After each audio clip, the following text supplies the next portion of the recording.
MLA election లో పోటీ చేయనున్న కొత్త అభ్యర్థి ఎన్ఆర్ఐ విరాట్. నువ్వు అసలు చూసావా? అన్న నమస్తే. ఎవడ్రా ఈ ఎన్ఆర్ఐ? ఇలాంటి ఎన్ఆర్ఐ గారు వస్తుంటారు పోతుంటారు, ఎవడైతే మనకేంటన్న. అయినా వాడి సంగతి ఏంటో చూడు. ఎవరా పిల్లడు? అస్కేపల్లె బయట అమెరికా నుంచి వచ్చాడంట. మా ఊరే, కానీ ఎప్పుడు చూడలేదే. వేరే దేశంలో పని చేసుకుంటూ రాజకీయాల్లోకి ఎందుకు వస్తున్నట్టు? ఈ ఎన్ఆర్ఐలో అమెరికాలో ఉద్యోగం పోగొట్టుకొని ఇండియాకి వచ్చి కోళ్ళు చేపలు బర్రెల్ని పెంచే యూట్యూబ్లో పెడతారు. కొందరు అయితే రాజకీయ సూక్తులు కూడా చెప్తారు. ఆశ బయట కన్నా రాజకీయాల్లోకి వస్తే మంచి డబ్బు అధికారం. అందుకే ఈ ఎన్ఆర్ఐలో మహాత్మా గాంధీతో పోల్చుకొని మరీ రాజకీయాల్లోకి వస్తారు బాబాయ్. రే ఎన్ఆర్ఐకి ఒక్క ఓటు కూడా పడదు, 10,000 పందు. ఆ 10,000 మాకెందుకులే బొక్క. మన దేశం పార్టీ ఎక్స్ మినిస్టర్ ఎన్కేఆర్ గారికి టికెట్ ఇస్తారా? పోటీ ఉందా అనే విషయం ఇంకా తెలియాల్సి ఉంది. 3 సార్లు ఎమ్మెల్యేగా గెలిచి మినిస్టర్ గా కూడా ఉన్న ఎన్కేఆర్ ఈసారి పోటీ చేయరు. మన దేశం పార్టీ ఎలక్షన్స్ లో పోటీ చేయరు అన్న వదంతులు వస్తున్నాయి. అలాగే జాతీయ పార్టీ సీనియర్ లీడర్ అయిన హనుమంతరావు గారు కూడా ఈసారి పోటీ చేయరు అంటున్నారు. ప్రజా పార్టీ లీడర్ శంకర్ మళ్లీ అసోసియేట్ వినయ్ ని నిల్చోబెడతారని సమాచారం. యువ party young leader Bheemla Nayak elections లో ఉంటారు. ఈసారి సమితి పార్టీ తరపున డిస్ట్రిక్ట్ లీడర్ గాంధీ కూడా నిలబడే అవకాశాలు ఉన్నాయి. ఐఐటి గోల్డ్ మెడలిస్ట్, ఎన్నో అవార్డులను గెలిచి చిన్న వయసులోనే ఎంతో సాధించిన తెలుగు ఐటీ టెక్నాలజీ దిగ్గజం ఎన్ఆర్ఐ క్యాండిడేట్ విరాట్. విరాట్ కుటుంబం ఎస్కేపల్లిలో ఎన్నో సంక్షేమ కార్యక్రమాలకు ట్రస్టులకి విరాళాలను అందజేశారు. విరాట్ గారి రాజకీయ నిర్ణయంపై ఎస్కేపల్లి నివాసులు ఆతృతగా ఎదురుచూస్తున్నారు. ఎన్ఆర్ఐ విరాట్తో కలిపి ఈసారి ఎలక్షన్స్లో పోటీ గట్టిగానే ఉంటుంది. ఈ అమెరికా ఎన్ఆర్ఐలు ఎమ్మెల్యే ఎందుకు పోటీ చేస్తారన్నా? కడుపు నిండిన వాడికి గారెలు చేదన్నట్టు అక్కడేం పీకలేక ఇక్కడేదో పీకుదామని.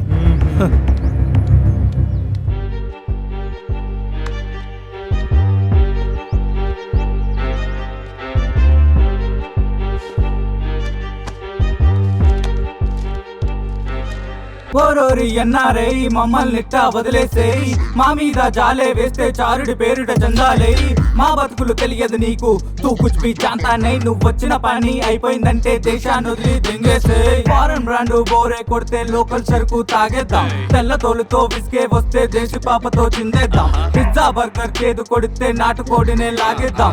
డాలర్ సరిపోలేదా ఎంట్రా రూపీ మీద కన్నేసా? మీ బాబాయ్ నటుడా లేదా? మీ బాబు మంత్రినా? స్కాములతోటి అక్కడే పోయి తిరగడం ఏంటి? ఇదేమన్నా స్కూల్ పిల్లలాట? అల్లుడు చెప్తే వినే టైప్ కాదు బావా, తిరగని చూద్దాం. బావా మీరు టెన్షన్ పడకండి. క్లబ్లో అందరూ వీడి గురించే. డబ్బుందిగా, పోయేటప్పుడు ఎత్తుకుపోతావా? 100-200 కోట్లు పెట్టి మినిస్టర్ని చెయ్యి అని. అసహ్యంగా ఎమ్మెల్యేగా పోటీ చేయడం ఏంట్రా? దగ్గర ఉన్నాయా మతం పేరుతో చిచ్చులు రేపే కొత్త ఐడియాలు పట్టావా? మనమంతా ఒకటని చెప్పి కులం కొట్లాట పెట్టావా?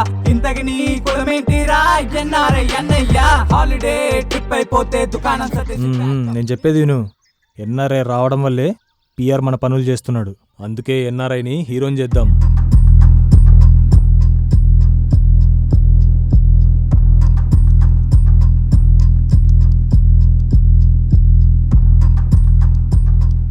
అది రేయ్ ఏంటి? ఎన్ఆర్ఐ గురించి కొన్ని విషయాలు తెలిసాయి. మనం ఎన్ఆర్ఐని కలిసి అతనికి మన అవసరం కావాలా?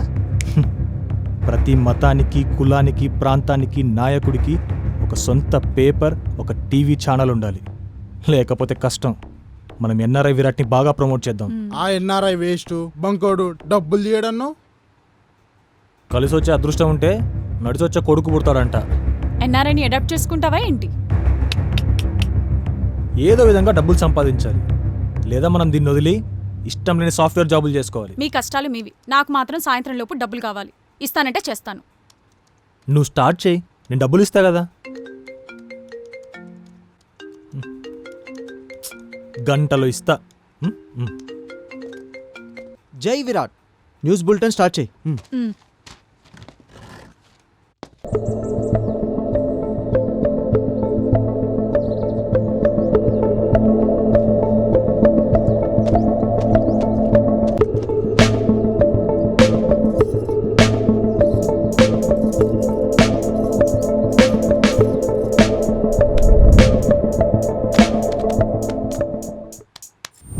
అన్ని పార్టీల నేతలు విరాట్ గారిని కలిశారు. మరి చూడాలి విరాట్ గారు ఏ పార్టీలో చేరుతారు. విరాట్ గారు మాది జాతీయ పార్టీ.